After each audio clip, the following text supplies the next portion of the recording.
Have you ever laid awake at 2 a.m., your mind racing with numbers, rent, groceries, debt, that unexpected bill, and this crushing thought, what if I can't do this? What if I told you that the relentless anxiety you feel about money has a solution? And it's not a higher paying job, a side hustle, or a lottery ticket. It is a shift that starts not in your bank account, but in your heart. Today we are going directly to God's word to discover how to stop financial anxiety and start truly trusting God with your provision. This changed everything for me.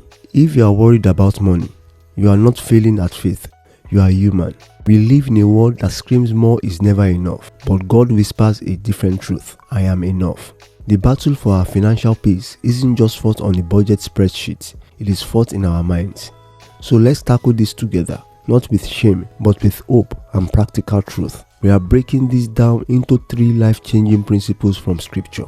The mindset shift from scarcity to sonship. First, we must shift from a scarcity mindset to a sonship mindset. Scarcity says there is not enough. It leads to hoarding, fear, and jealousy.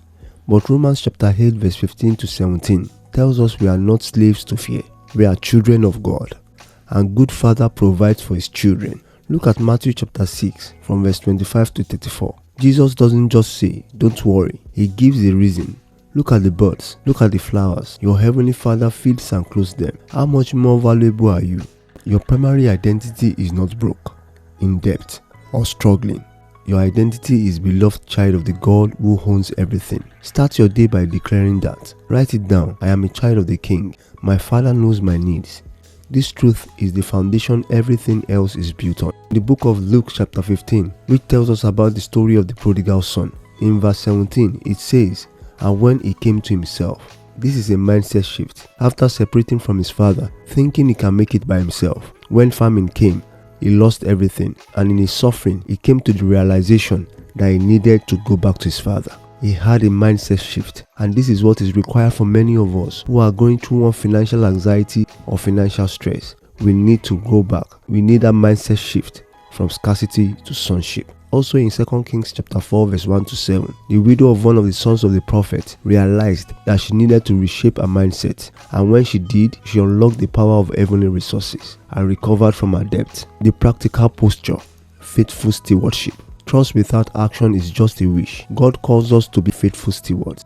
This is where we partner with him. Let's get practical with 3 things. Number 1, give first. Proverbs chapter 3 verses 9 and 10. It says, honor the Lord with thy substance, and with the first fruits of all thy increase. So shall thy barns be filled with plenty, and thy presses shall burst out with new wine. Honoring God with your substance and with the first fruit of your income shifts your heart. It declares, God, you are my source, not this job or business. Start where you are, even if it's small. Number 2, budget with prayer. Luke chapter 14 verse 28. For which of you, intending to build a tower, sitteth not down first and counteth the cost, whether he have sufficient to finish it? Create a simple plan for what you do have. A budget isn't a prison, it is a tool for peace, telling your money where to go instead of wondering where it went. Pray over it, ask for wisdom. And number 3, break the debt cycle. Proverbs chapter 22 verse 7. The rich ruleth over the poor, and the borrower is servant to the lender. Debt makes us a slave to the lender. Make a plan, even a slow one, to pay it down. This is an act of warfare against financial anxiety. The peace practice, prayer over panic. When the anxiety hits, and it will, have a battle plan. Philippians chapter 4 verses 6 and 7 is our weapon. Be careful for nothing, but in everything by prayer and supplication with thanksgiving let your request be made known unto God, and the peace of God, which passeth all understanding, shall keep your hearts and minds through Christ Jesus. Notice the formula. Don't just worry. Do pray. Be specific. God, I need $300 for this bill by Friday, and do it with thanksgiving. Thank him for what he has provided. This isn't magic. It is a spiritual transaction where you exchange your worries for his peace, which transcends all understanding. That peace will guard your heart and your mind. Make this your first response, not your last resort. Escaping poverty, biblically speaking, starts with escaping the poverty mindset of fear and scarcity. It's about knowing who your Father is, being faithful with what is in your hand, and running to him in prayer before panic sets in. This is a journey. Start with one step today. Now, here's how you can go deeper. There's a free guide, 7 biblical principles for divine increase. You can find a link in the description of this video.